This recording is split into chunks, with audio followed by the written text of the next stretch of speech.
Seahawks Today by Chat Sports coming up in just a few moments with some breaking news. But before we do, we want to hear from you guys. A trivia question. What town was DK Metcalf born in?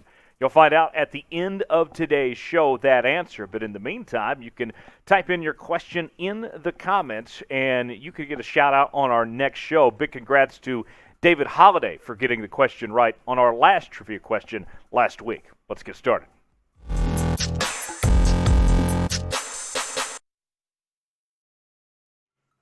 Seahawks Today, powered by Chat Sports. Tyler Jones here with you. Appreciate you joining us. Some breaking news on this Tuesday afternoon. According to ESPN's Adam Schefter, as Seahawks tight end Noah Fant will get his fifth-year option to remain in Seattle after this year in 2023. That's according to Schefter and his league sources, with that news coming out just a little while ago. Some details on that fifth-year option.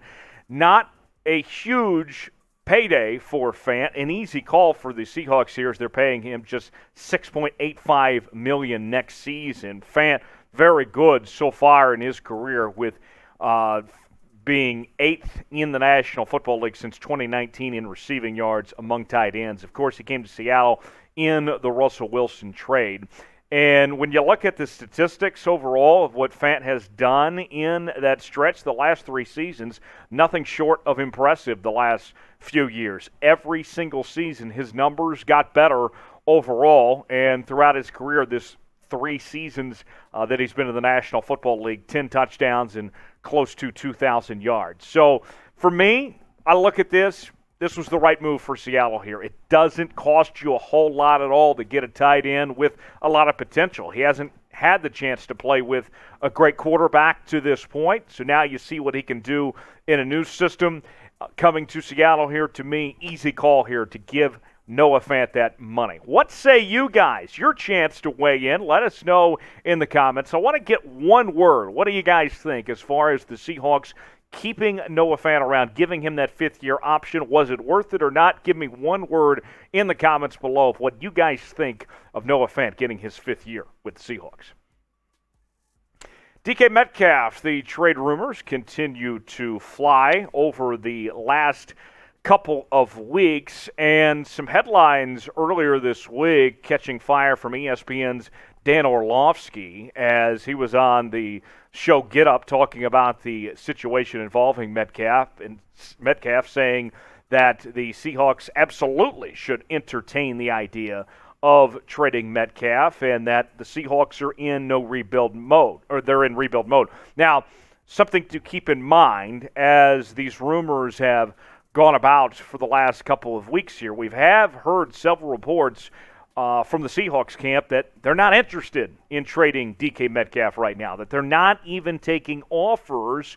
But that's contrary to a report a couple of days ago over the weekend from Yahoo Sports NFL insider Charles Robinson. Here's what he said. A lot of teams are convinced that DK Metcalf isn't going to be a Seattle Seahawk when the season starts next year. It's interesting how many people feel almost certain he's going to end up getting dealt. It's not leading up to the draft, maybe on draft day. Now, we hear all this talk about the idea of trading DK Metcalf, but folks, there's just really no need to trade DK Metcalf at this point. I know you hear from Dan and Charles Robinson and several others here about this idea of trading DK Metcalf, but listen, this is a guy that has only been in the National Football League for 3 seasons. Even if you are in full-on rebuild mode, like many people think this Seattle team is, this is a foundational piece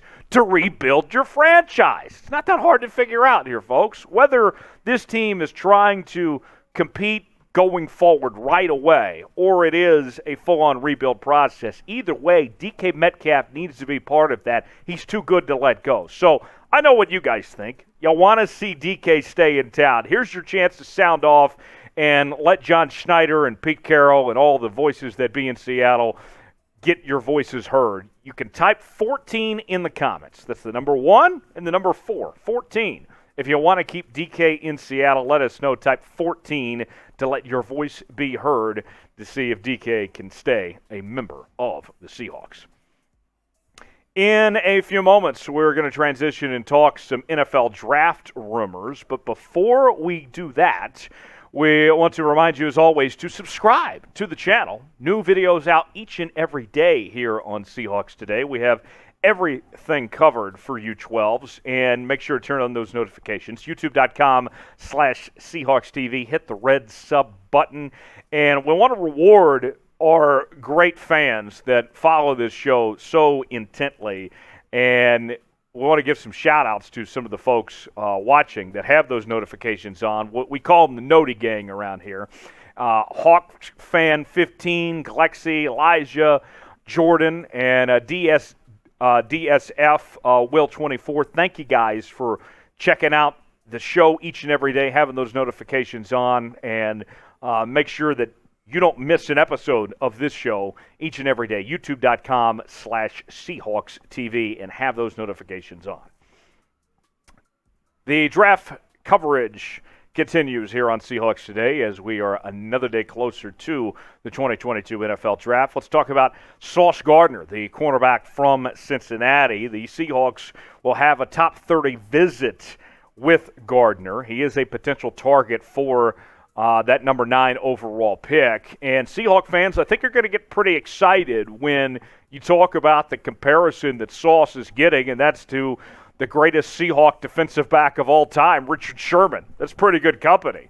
And that comparison, as strong as that is, you look at this draft class of corners out there, Gardner's the best one in this class. I mean, he is the guy. I know you got some guys like Derek Stingley, among others here, but if you're going to draft a cornerback, I would have to go with Sauce Gardner at this point. But even with all that being said, when you have that depth chart that we showed you there, the Seahawks are so good at safety that they can cover for some of the mistakes at the cornerback position that I think that with this Seahawks team that you have so many other needs to look at, whether it's the offensive tackle spot or the quarterback position, that cornerback for me is not what I'm selecting with that number 9 pick, that you use those other secondary positions to cover for the mistakes there. But Gardner, if you're going to select a corner, he's your guy. Look at the numbers. The nerds at Pro Football Focus, I mean, they back it up of how good Sauce is, folks. I mean, we're talking about